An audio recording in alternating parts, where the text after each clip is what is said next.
It's recording.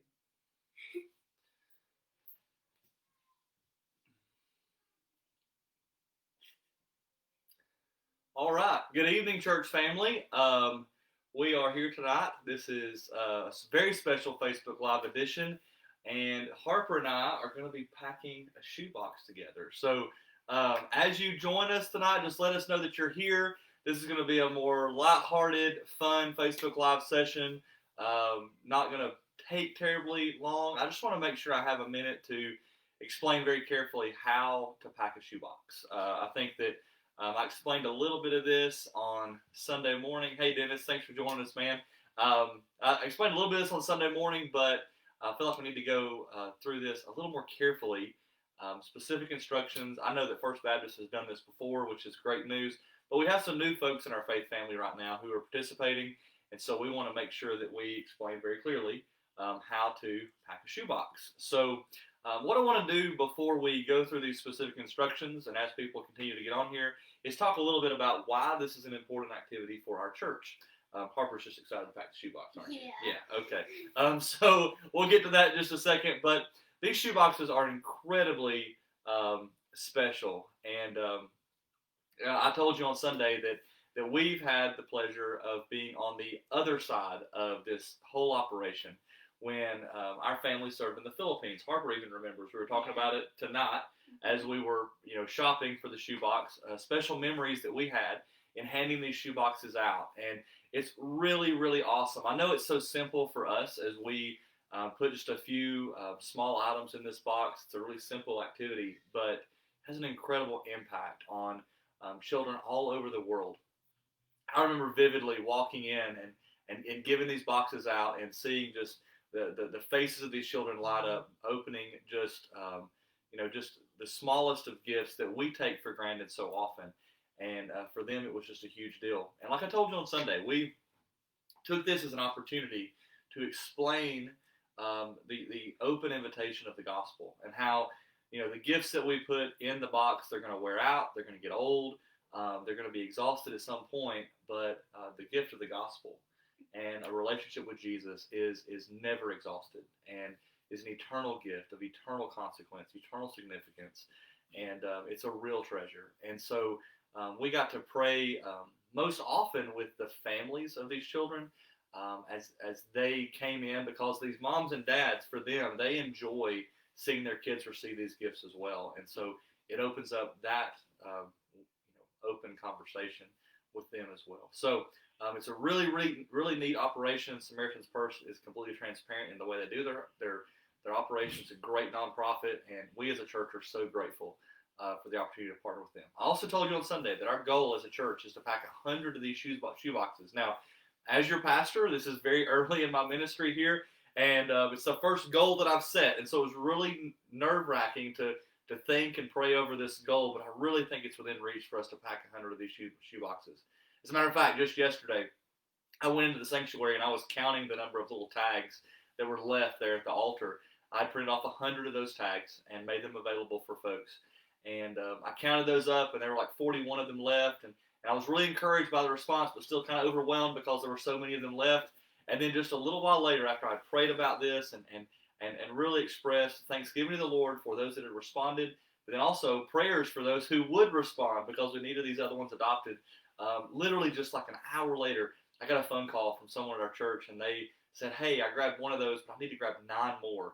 And so putting their total at 10. So really, really awesome, the response that we've seen so far as a church family, and we look forward to an even greater response. So that's really all I got as far as introductory remarks. If you have any questions about this process, do not hesitate to type something in the comments there, or shoot me an email, a Facebook message, anything to reach out and let us know that you have questions about this process. But it's really simple and pretty straightforward. So Harper and I are going to walk through how we packed our shoebox tonight. So Harper, what did we do first? We had to pick a kid, right? Like age bracket. Yeah. Okay. And what did we pick? Do you remember? We picked the 5 to 9 year olds. That's girls. Right. Yeah, girls ages 5 to 9. Do you remember why we picked girls ages 5 to 9? Because I know more about them. That's right. Because I'm 9. Harper said she was qualified to buy gifts for a girl aged 5 to 9. Apparently, I don't know anything about buying gifts for anyone, so I didn't get to have a choice in the matter. So Harper picked a girl aged 5 to 9, and we went through and picked out. Basically, the way this list works, I'll kind of hold it up again. We showed you guys these on Sunday. They're available to pick up. There's still a lot of these left, and it walks you through exactly what to purchase and put in this shoebox. And you don't got to buy everything. I mean, it's a really big list, but it gives you some good starting points and some ideas on what to do. Okay, so what we did is tonight we have actually one of the Operation Christmas Child shoeboxes. We have a couple of these at the church, not many. Any shoebox will work. I prefer to use the really hard-sided ones because they're reusable and they serve a multi-purpose once they're sent over. But even a regular shoebox works just fine. But we have these. Again, it's just a standard size shoebox that you can use. We actually took this shoebox into the store with us and filled it up as we went, so we had a good idea of what capacity we had, right? What would fit. And even though the box is overflowing, by the time you take things out of the package, you can really stuff a lot of stuff in there. So that's what we did. Took the box with us, and we started to fill it up. Stores have those plastic ones available, though, and you can buy them there as well. All right, so we took our list. We went down. And there's the first thing is a wow item, and then there's a list of some toys there, and we have some of that, some personal care items, some school supplies, and then some accessories you can throw in there as well. So let's go through what we picked out. Yeah. What do you think? All right, what do you want to start with? The coloring book. All right, that's a good thing to start with, right? You can hold it up and show everybody? Yeah.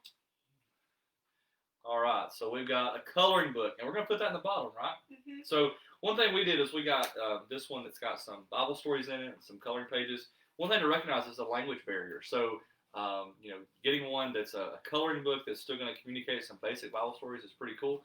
I would recommend, obviously, one that's scripture themed, can communicate some of those stories. So, let's throw that in the bottom. What else you got, Harper? We have stickers. Stickers. Yeah, those are pretty fun. Yeah. Cool. We got some stickers. We're going to throw those in the bottom. Those flat items packed real good in the bottom. What are you going to put in there next? Maybe some colored pencils. Colored pencils, that's right. So we grabbed those instead of the crayons, and that's just for preference. But it's very important with the colored pencils that we got what else to go with it, Harper? Where'd it go? Little books. Little books. I can go with them. Little journal, that's right. And then this. Pencil sharpener. That's right. Those colored pencils are going to wear out, so the pencil sharpener certainly helps out and keeps things going there. So make sure you get one of those. All right, what else? Scissors, I guess. Scissors, yeah. So Samaritan's Purse, they specify that you grab the dull tip scissors. So it's pretty important that you get the safety child scissors, but they do say put those in there. What else you got? We have a toothbrush. The toothbrush, that's right. You got a Barbie one, that's right. The character theme ones are pretty fun. I would encourage you to get one of the ones that has the little cover with it. You see that? That goes with the toothbrush. That's super, super handy to have with the toothbrush. So if it doesn't come in the package, grab one of those to throw with it. All right? Very important. All right. What else? Band-Aids. Band-Aids. Yeah, this is something, just speaking from some experience, finding Band-Aids in a third world country is really, really difficult. Especially the character-themed Band-Aids. I know that we go to local Walmart and we find these everywhere, but finding these overseas is really difficult. So these are super special. So whatever age bracket or gender you pick, really try to pick a themed Band-Aid because it makes it a little more fun. So pick one of those out. What else we got? Soap. Soap. Yes. Again, something it's a basic necessity, a great blessing for someone else. I would encourage you to make sure you get bar soap. They discourage getting any kind of liquid, right, Harper? Yeah. So no toothpaste, no liquid soaps or shampoos or anything like that. Those are not going to travel well and have a great risk of, busting all over everything in the box and ruining it. So grab the bar soap if you could. All right. And we have water bottles. Yeah, Harper was pretty excited about this. Why are you excited about this? She's so happy about this. I don't know. It's hard plastic, and there was not very many water bottles. These were the easiest, the more. Yeah, and also travel. you can color the outside of this thing. How cool is that? So you take it apart and take the paper out of the inside and color that thing. Pretty cool stuff. So a water bottle, absolutely pretty cool. What else you got? Pins. Pins. All right, we got 4 pins there. Okay. And chapstick. Chapstick. That's right. Another very hard thing to find sometimes, Yeah. and these are pretty cool. So you can grab those. Make sure it's not the liquid lip balm. Make sure it's the stick variety. That's the only kind they recommend you send. All right. A little toy doll. That's right. A toy doll. Yeah. This is a small one. Obviously, you have to be careful how large of a stuffed animal you get, but any kind of stuffed animal is great. So we got this one, this little doll. And what else you got? A brush. A brush. That's right. So a hairbrush. Actually, Harper said this is the same exact hairbrush she has. Yeah. But not hers, obviously. That's another great point. Don't send anything used, so it needs to be brand new. We do encourage you to take as many of the tags off and stuff as you can. It makes sense to take off, just to cut down on the trash and the waste on the other end. It's easy for you to dispose of things here. Sometimes it's not as easy to dispose of things overseas. So try to take as many tags off as possible, but we left the one on this one, I think, to make sure that they knew it was new and not a used hairbrush. All right? Yeah. And a little hair clip. That's right. A little hair clip. Hair bow. That's it. Awesome. So, honestly, we are not quite done with this one. There's still some space left. So, you can really fill that thing full. I encourage you to fill it to the brim. Be creative on how you pack it. Like even this cup, we're probably going to stuff some stuff down in there and make it a little more full. Yeah. But that's what you got. And now, the couple things that I wasn't clear about on Sunday. You need to put a $9 donation in the box. You can round up to $10. It doesn't have to be perfect math there, but round up to $10, throw it in the envelope, and put it at the top. Another thing you can do, instead of paying for the shipping with the cash in the top of the box, you can also pay online. And if you pay online, this is something we're going to do as a family. You go to the website that was at the top of the little packing list there that I gave you.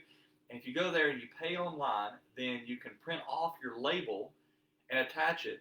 And you got a little barcode there, and they will scan that barcode at the destination. So then you can log back in to your account on SamaritansPurse.com, and you can track your box, and you'll know exactly where your box has traveled, which is super cool. Another thing we didn't put in the box just yet is maybe a picture. That's super special and memorable. We encourage you to do that. Put a picture of your family in there, and maybe a little note explaining why you gave the box to this child. Those are absolutely treasured on the other end of this operation. So we encourage you to do all of that as well. Now, once you get everything in there, one thing I encourage you to do, some people kind of, go overboard on this and they work too hard. This is super simple. Take the box, close it up. Now you need to have your sticker on the top right there. We attached ours again. We're going to put a different label on with the barcode later once we pay for the shipping. You check the box for, what age bracket and what gender you chose to buy for, and that helps them out at the packing center. Take the box.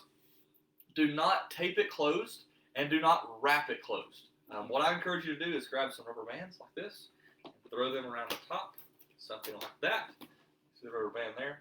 So this box is going to go to a sorting center as soon as we drop it off at the drop-off location. They're going to go through it, and they're just going to check it to make sure everything's right and okay with it. And so taping it closed makes it really a challenging process at that sorting center. So don't tape it closed, just throw the rubber band on there. That'll be absolutely sufficient to get it there.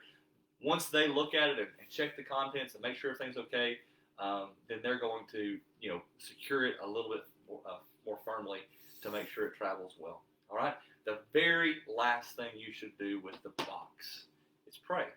And so I encourage you to pray over the recipient of the box. Pray for open doors for gospel conversations. Pray that the box arrives safely, as simple as that sounds, but traveling with anything is very difficult. So pray that it arrives safely, that it's a great blessing to the person and the family who receive it. So, Harper, you got anything to add to it? Not exactly. All right. Thank you for helping me tonight. And we encourage you to pack your shoe boxes. Make this a fun thing with your kids. Harper and I had a great time tonight just going out and buying these things. It gives a child a great perspective about the world and about necessities and small blessings. So thank you, church, for your participation, your partnership with Operation Christmas Child. You have really only 2 more Sundays to drop these off. So this coming Sunday, you can drop them off, or the next Sunday. November the 22nd is the absolute last day we can drop them off, because November 23rd, first thing in the morning, I'm loading up the truck and taking them straight to a drop-off location in Rockmar. So make sure on November 22nd you've got your boxes dropped off. All right, just a couple quick announcements before I let you go tonight. Be sure to make note of the Bible studies we have starting this coming Sunday night. We have our study in Ruth for the ladies. Krista Jackson is working especially hard to get ready for that Bible study, and many of you have signed up to attend that, and we're excited about that. So please, please, please make plans to be there. If you have not paid for a book yet, we're going to have books there for you.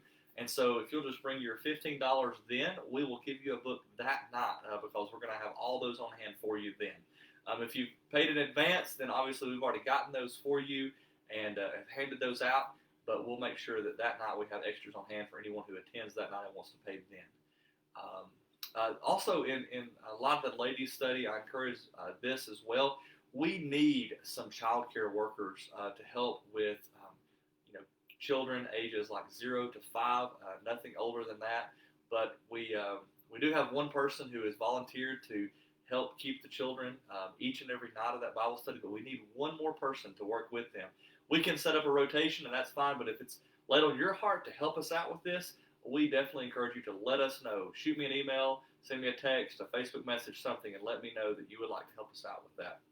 The men, we're going to have a study as well called Onward. It's by Russell Moore.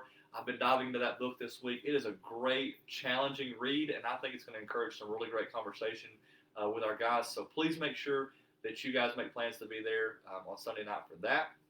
Again, if you don't have a book already, bring some cash with you, and we'll have one ready for you, and you can pick it up that night. The last announcement, don't forget about our Thanksgiving dinner we're going to have on November 22nd. We need you to sign up for that in advance because it's going to be a catered meal, so please make sure that you sign up in advance so we can make plans for you to be there. That's all I've got for tonight. Thank you so much for joining us, and hope you enjoyed this, and we look forward to seeing you this Sunday. Y'all have a great week.